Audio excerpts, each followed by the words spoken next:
NVF Radio Check. Dial in now and listen.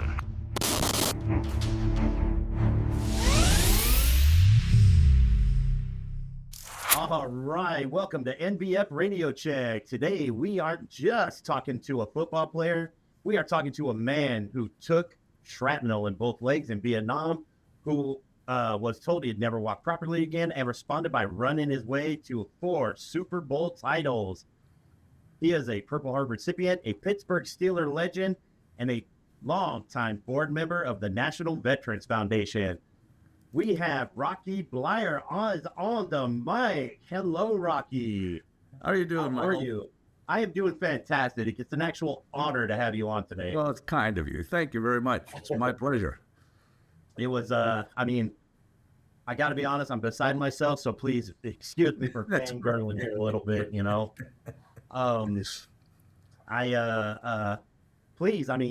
go ahead, tell us everything. How did you meet Shad and everything? Like, how did this all become, you know? That's a good question, because I have a tendency to forget those things. You know, the older you get, there's a lot of things you'd like to forget. This is one of them, but yes. I try to say the same thing. Oh, Shad, we met years ago. And it's one of those things where I was thinking about that. You know, I was thinking about Shad. Too bad he's not on here, because he'd jump in and dominate this whole conversation. Yes. So we've been friends and involved, and Chad is a Vietnam veteran, as you well know, and has done wonderful with the National Veterans Foundation and helping veterans in general. And so it's been a good relationship. Nice. So, I don't mean to bring this back, but I believe you're a Vietnam vet, correct? Correct, yes. And I guess took shrapnel to your legs. What did they ever tell you? Did they believe you were just gonna kick it at 4 Super Bowls, or what? Well, no, if you talk about Vietnam, and especially this story to some degree, so now we got to go back in time. We've got to go back into the 60s. My goodness gracious, all 20 years ago, and what was taking place in that war that was being fought over in the Far East and over in Vietnam, and so and it was not necessarily, as it grew, obviously a popular war with the American people here, and so. Unfortunately, in very short, the Vietnam veteran wasn't welcomed as the veterans are today, and it really wasn't until the Gulf War, I have to tell you in all honesty, that the Vietnam veteran was finally welcomed into the group of being a veteran and your service and what had taken place, and not necessarily the conflict or the war or the popularity or whatever it was, but the fact that your country called you and you served your country. So for the Vietnam veteran coming back, especially the latter part of the 60s, as this conflict kind of grew, is that there were times when there were many soldiers, I understand, when you came back, said, please dress in civilian clothes. And change so that you're not harassed by those who are against the war. And so you didn't come back as a hero. You came back repressed. There was no place to go. In all honesty, in some degree, you weren't embraced by the VFW or the American Legion, and kind of at arm's length. So a lot of the soldiers returned, repressed those feelings, went back to making a living or going back to school or wherever it might be. And so they had to live with that repression and not be in a position to be able to talk about it or talk about their feelings and so on. And so until much later did that whole attitude change towards the American soldier. So in short, that Vietnam veteran, had to overcome a lot, just from his own perspective, and help embrace that experience that he had. And to some extent, it was difficult for a lot of them to do that. So I was, from a veteran point of view, and at least in what we've done to acknowledge the fact that that was a certain part of an experience that that one shouldn't go through, but that Vietnam veteran did go through. Wow. Well, I'm glad you're with us. It's, I mean, it's going to take me and you, to tell more jokes with Shad if he's listening, hopefully. Right. That's right. So in my story specifically, so I had I had graduated from college from the University of Notre Dame back in 1968, and then and so then the NFL draft came to be. And I was a highly touted recruit for the NFL. Nice. I was the 417th person picked in the draft. Really? I was the 16th round draft choice. Out of 417? And there was only 17 rounds. Oh wow! Okay. I was the second to last round to be picked at that time, and so I got drafted to come to Pittsburgh, to play with the Steelers, and it was anybody who played collegiate football and had that opportunity to do so. I mean, that's what you're looking forward to doing. Obviously, at the same time, the Vietnam War was going on, and so your draft notification came available. I remember I was at training camp specifically, and and so one of the equipment guys at the camp said, "Hey, Rock, there's a letter over here for you." And so I got it was in my 1A classification to be inducted into the draft.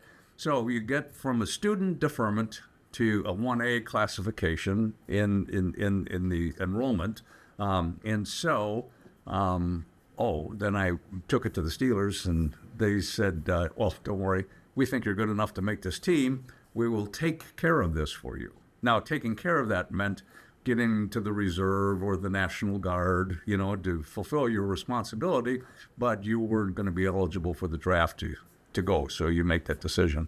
Well, time goes on,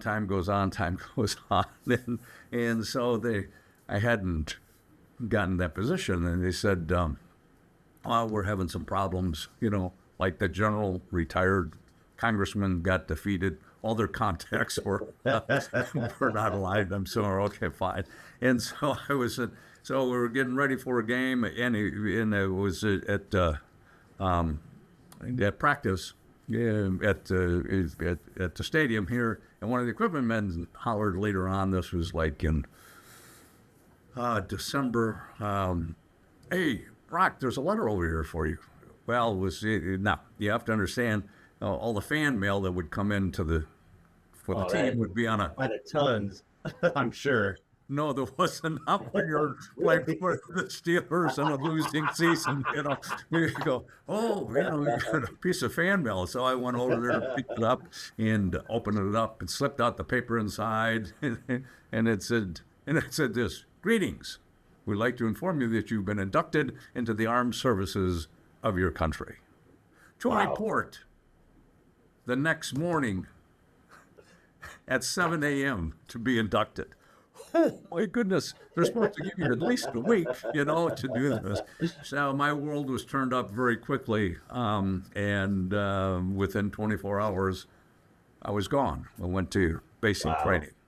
Now, so part of that transition was, it was a story that was, thousands of other young soldiers, that had taken place, I just happened to be in the football world, not on a highly touted team, but I was a part of that. But that didn't make any difference. And then, bang, I was gone, as I said, to basic and then to advanced infantry training. And then ultimately I got my orders to report to Vietnam. So now that transition, the one to help was that, in playing sports to some degrees, you were used to having expectations, getting in shape, so you had coaches all the way through, if you think about it, so in high school, junior high or high school and into college, there was always the coaches or assistant coaches. So you get used to people yelling at you, telling you what to do. So this wasn't nothing. So nothing. So all of a sudden, boom, well, it was like having another coach. Now, get in line. You got to go through. And so I was in halfway decent shape, obviously, because of playing and so on. So it got me through basic training, but some guys, it was very difficult, who hadn't done any sports or hadn't worked out, and all of a sudden you're through, or didn't have anybody yell at them throughout most of their lives. And so I can only imagine. So that was very important, and to get through that period of time. So I went to basic training, and like everybody else, then I finally got my orders to go to Vietnam, and then ended up in Vietnam. And we were up in I Corps with the Americal Division. I was with the 196th Brigade, 4th of the 31st Infantry, Charlie Company. And so we were on the front line, so to speak, most of the time. And I was in country about 3.5 months. And we were in a situation at that time where the Marine Corps was forcing the NVA down, and we were kind of a retaining force, and so we were in the thick of that conflict at that time. And so ultimately, as the story goes, ran into action, boom, boom, boom. I got wounded twice the same day, and one was I got shot through the left thigh with a AK-47, and then secondly, got hit with a grenade that blew up to my right foot, knee, and thigh. And so, and we were in a firefight, and finally a sister platoon fought its way down, and they ultimately dragged us out. Got to a secure area, ended up to an aid station, then going to the hospital, and then having gone through operations during that period of time until I got out of the service, and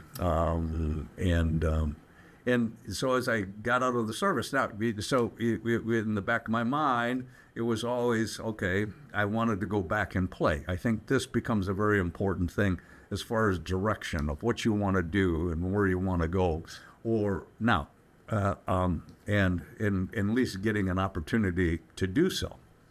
So, towards the end of my military career, as my injuries were healing and getting better, my thought process, and I think this becomes very important as you think about what to do. People say, well, you had this injury and that injury and so on and so on. But in my mind, it was like, well, I didn't lose a leg. I didn't lose a foot. I didn't lose an arm. Damaged, yeah. But playing sports, you get damage, and there's that lesson you learn, and the lesson you learn is that, it hurts, it heals, and then you go back out and play. But it's a lesson we all learn as kids. I mean, think about it. You growing up in a neighborhood or playing in the backyard, how many times have you fallen down, scraped yourself, bumped your knee, sprained your ankle or whatever it is? Is this one of those times where your dad says, walk it off, you're all right? Right, yeah, and then, so it heals, and then you're back out playing in the backyard again, or whatever it might be. And so that was that kind of thought process I had. So I started working out to when I was at the end of my career in the service. And then I got out of the service, and I got invited to go back to training camp with the Steelers. And so I went back to training camp, and I went all through the whole training camp. And it took its toll. And in all honesty, it took its toll. Day after day after day, when you're going through 2-a-days during training camp and so on. And at the end, so Chuck Knoll allowed me to stay through that whole period of time. And ultimately, at the end of training camp, or their final cut, he called me in and he said, "We put you on." We said we released you. Go home, do what's necessary, get yourself back in shape, and we'll invite you back next year again. So I was crushed at the time. I have to tell you and so I went home, and the next morning I got a call from Dan Rooney, who was Mr. Rooney, Art Rooney's son, who was general manager of the football team. And he said, "I'm sorry I wasn't there." He said, "I talked to Chuck." He said, "I think our doctors can do something. We're going to put you on injured reserve." His feeling was that he thought it was a responsibility because I had served our country, to give me an opportunity. And they bought me a year. So I had another operation, and they bought me a year, got a chance to work out, came back into training camp the following year, and I made the taxi squad, or the developmental squad. So basically what they did was buy me 2 years to heal, to get a little bit bigger, a little bit stronger.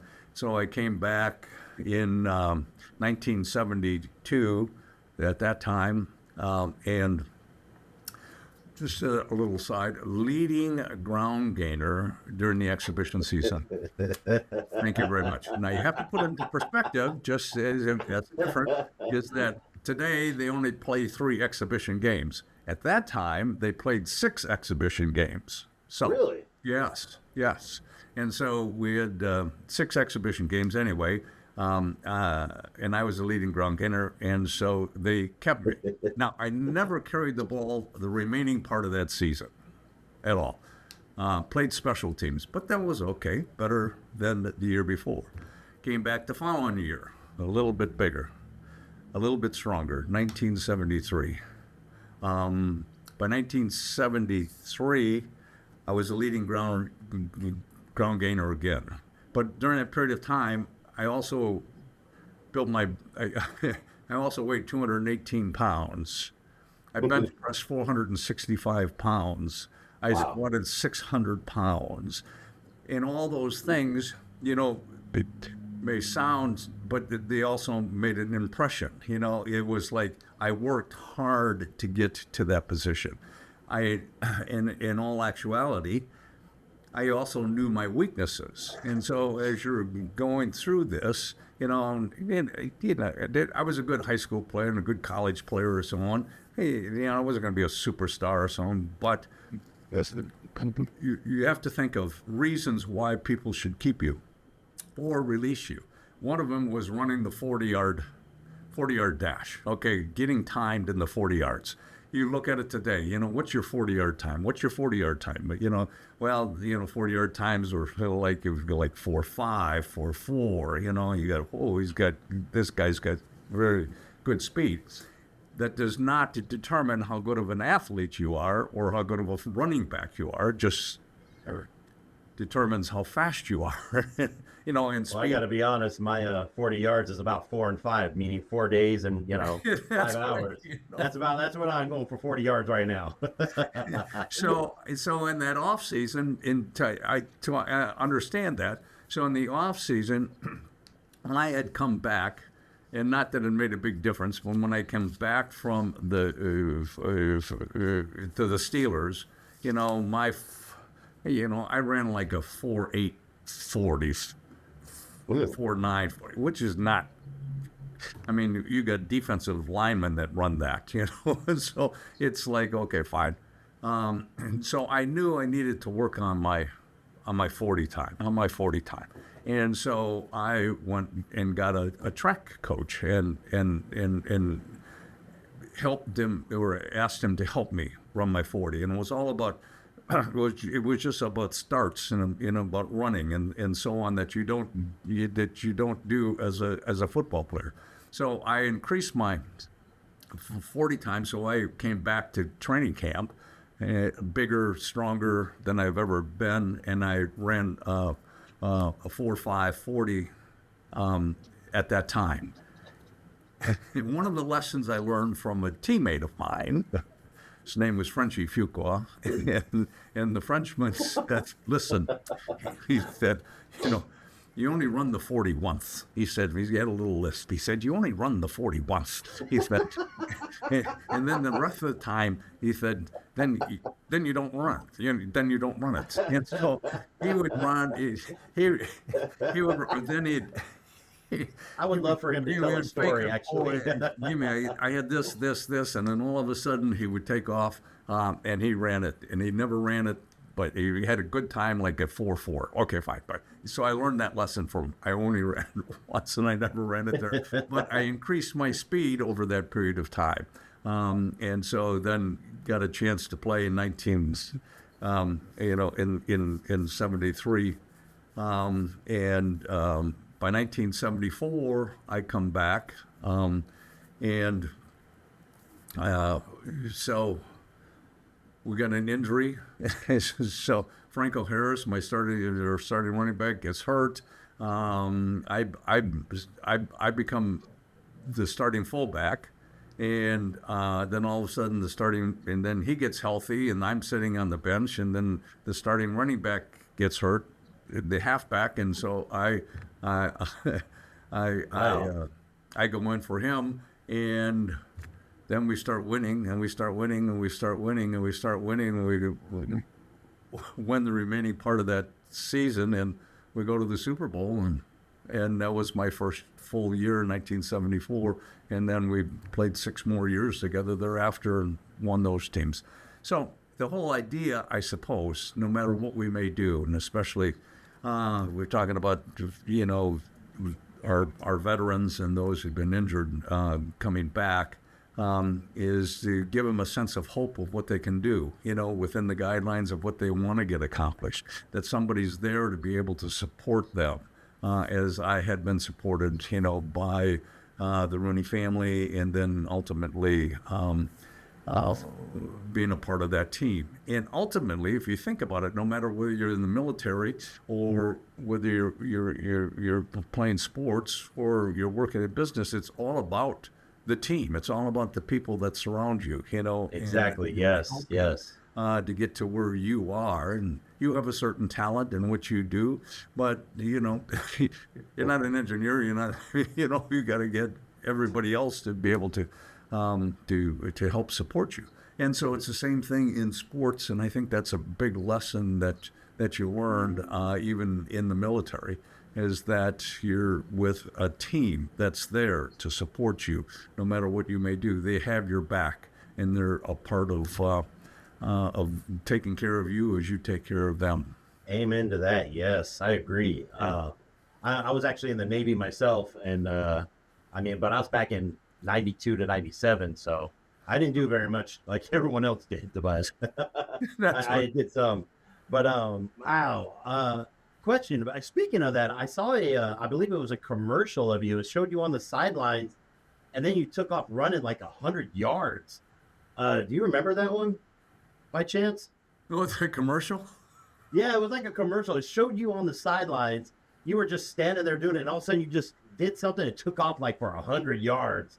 And everyone was like praying or like, cheering for you. I was wondering, do you remember that commercial at all by chance? Oh, no, golly. I can't. I'm sorry. Caught me off guard on that one. I just happened to see it yesterday, and I thought it was because man, you were running. Right. That you were going, man. That was impressive. I think it was my longest run. Yes. My longest run. Yes, that's 70 yard. My longest run, and I scored too. So yes, that was it. Yes, got it. That was it. Yes, I know that. I also I saw you in I believe Backbone. Oh gosh, I have it right here. Price Paid. How was that in that video? I believe you're with Shad and someone else. I want to say his name was Shia, I think it was. It was called Backbone Price Paid. The Price Paid. It was a video. I'm sorry. Years ago. It was a few years ago. Oh my goodness. Let's see. It was an interview. You were sitting in a chair, and there's Shad next to you, and another gentleman that was in the war as well. Do you remember that by chance? Oh no, it's not right offhand. I'm sorry, I can't. Oh, it's okay. No, it's okay. I was just gonna ask you, like, how was that? But how about, okay, please, let's switch gears a little bit here. I really got to know, like, how did you and Shad even hook up? Like, how did you two even, like, how did you run into each other? Like, please, like, just chilling out one day, and then all of a sudden there he was. What's up, trying? As we were talking about getting together, Chad they had the National Veterans Foundation and was starting that, and we were doing some things in California, and I was so I was out in California at the time, and that's how I met Shad, and just you got involved with what he was doing, and at that period of time. So it was at that period of time of trying to get awareness about the Vietnam veteran, and what was needed to be done from a support mechanism and an awareness mechanism, and the impact that that war had on individuals, and especially there in L.A. as Shad had started this, and just become that, telling their stories and that kind of an awareness, and so. That's so that's how we got to meet and been together ever since. How many years has it been? Oh my goodness gracious! Do we want to say? A little over 2 weeks, right? Yeah, right. A little over, a little over 2 weeks. For years. It's been a little over a year or two. I believe you're on our honorary board, correct? Right. Yes. So are you loving it or what? Oh yeah. So it's and the great thing is because the organization does such great work in awareness, and it continues to. The important thing is a continuous awareness of what is happening to veterans, to Vietnam veterans as we age and we're getting older as it is, but the impact of that conflict, but how it's grown and changed and support other veterans and an awareness of other veterans in the same situation that has been in Iraq or Afghanistan. And suffers some of the, it's easy to pat them on the back and say, hey, thank you, without understanding what they're really going through as an individual at times, and how conflict can affect you as a soldier or as a father, or coming back into your community. And then all of a sudden, out of the blue, it hits you, and you question why or what, and so on. So support mechanisms are very important. Yes, I agree. In today's society, and especially for that veteran. I believe 4 Super Bowl rings, correct? I mean, is that does your hand get really heavy trying to wear those? I mean, please. You feel very fortunate to be in the right place at the right time. And it's a similar thing, playing on a Super Bowl team or being in the military. I mean, because it's all working together. I mean, it's working together. Yes. As a team, and everybody has a role to be able to play. Some of it is a leading role. Some of them it's a Hall of Fame role. Other ones are just support roles. And I always think about our offense. I always think about offensive linemen. Because nobody remembers offensive linemen. They remember a quarterback, they remember a receiver, That's they true. remember That's maybe true. a running back, but no one remembers an offensive lineman specifically, and or a defensive lineman. They might have a safety or middle linebacker or something of that nature that gets the headlines. But it's working together as individuals, molding into a team with the same common, expectations of hopefully to make it to the end, or to win, or to get to the playoffs, or get to the Super Bowl. And I think about this, and playing on a team that playing on a team that won 4 Super Bowls. And so we won Super Bowls in 1974, Super Bowls 9, and Super Bowls 10. But that story, this is a little aside, that story it really didn't start, so Chuck Noll came in as a head coach in 1969, won one game, went 1-13 that year. Wow. And then, got a little bit better, and then got a little bit better. And so by 1972, was the first year in the history of that franchise that we win a division in 40 years and got to the playoffs. And during the playoffs, and it boils down to one play that changes the course and direction of the Steelers. That play goes down in the annals as one of the all-time great comebacks, affectionately known in Steeler lore as the Immaculate Reception, a deflected pass within the last 26 seconds of the game, scooped up by Franco Harris as he scoots 52 yards down the sidelines to score, to win the game. So that was a start. 1972, then 73 we got a little bit better. In 1974 we got hot, and then we got to the playoffs, as I had mentioned, and we went to the Super Bowl.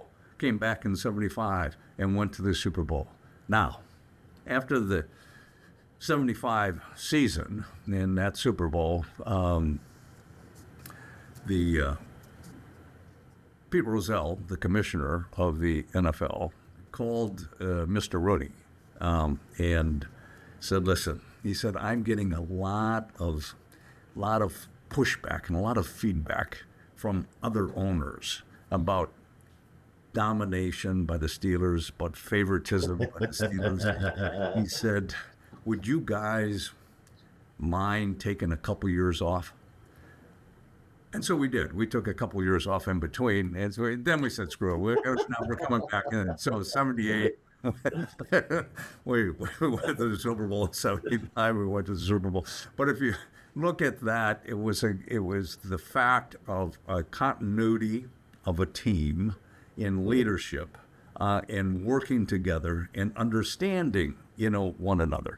And so as this game has evolved and has changed over the years as we now see it, one of the things that, and I think is somewhat of a weakness, is that I might have an all-pro player, several all-pro players that played at different teams that we picked up as free agents and bring them into into my team, let's just say, and the expectation is for them to succeed, because of their position. But ultimately, because of the game, in my thought, is that the game really is not on all pros. It's working together. So I might come from another team, another team over here, but we haven't worked together. I don't know your strengths or your weaknesses or what you think or so on, and that takes time for it to mold together and so to kind of cover one another. And so I find it somewhat difficult as you look at the teams today, of that kind of continuity, because all of a sudden, boom, well, I'm not playing, so I'm going to go someplace else and to do that, rather than being a part of maybe something bigger. So I think as I go back during that period of time that we played, is that we played with a team that today has got 7 Hall of Famers. Oh wow! On that, yeah. I believe the Steelers are playing in tonight, actually, aren't they? Right. Yes. The playoffs. Yeah, the playoffs. Are yeah. So that'll be interesting to see. I was gonna say, I'm pretty sure you're watching that one. Yes, I'll be watching that one. Yes. I gotta ask. Like, I mean, with the full Super Bowl rings, I mean, I believe a Bronze Star. Like 50 years from now, I mean, like, what do you want people to remember you by? Well, I gotta ask. and I think it's interesting as we're talking about success, and no matter what you may do, it's really the people that are around you. So yes. I get a bronze ring or a superstar, and it's really an indication of your commitment, your support, of a recognition, of a thank you for the time and effort that you put in, at that moment in time. Not one's better than the other one. It just represents something or a different part of your life. I think the characteristics of them both are, you win a Super Bowl because of a team. Your military career is because of a group or a team of a company, or a unit that you work with. And you get recognized for your contribution because of it. So you get a Super Bowl ring, you get a Bronze Star, and it was kind of like a thank you for that continuity. Nice. Well, Rocky, I do appreciate you coming on. I mean, thank you so much for being on tonight. I do appreciate it. I know we had like a little bit of a lag this morning, but okay. A little bit of coffee will kick in. But I do thank you. Once again, like I do got to say this out there, please. Like Rocky said, this is a team effort, everyone. For the National Veterans Foundation, if you need to talk to somebody, we actually have peer-to-peer people on the phone that will answer, and our phone number is 888-777-4443. Once again, that number is 888-777-4443. And if you want to get online and talk to somebody as well, that's nvf.org. Once again, nvf.org. Oh, and also, I want to thank you for coming again, Rocky. Thank you. I mean, it was a pleasure. I think so. I think also, Michael, that number is important for both people, for people who want to support what the National Football Foundation does, and for those who need it. Yes, it's a number you can call that somebody cares and somebody understands, more importantly, what you've gone through. And so at that time of need, don't be afraid to pick up that phone and make that call. Couldn't have said it better myself. There you go. From the man right there. Yes. Appreciate it, Rocky. Once again, guys, this is NVF Radio Check. Catch us next time. And thank you again, Rocky. Okay. Bye-bye. Thanks, Michael. Bye.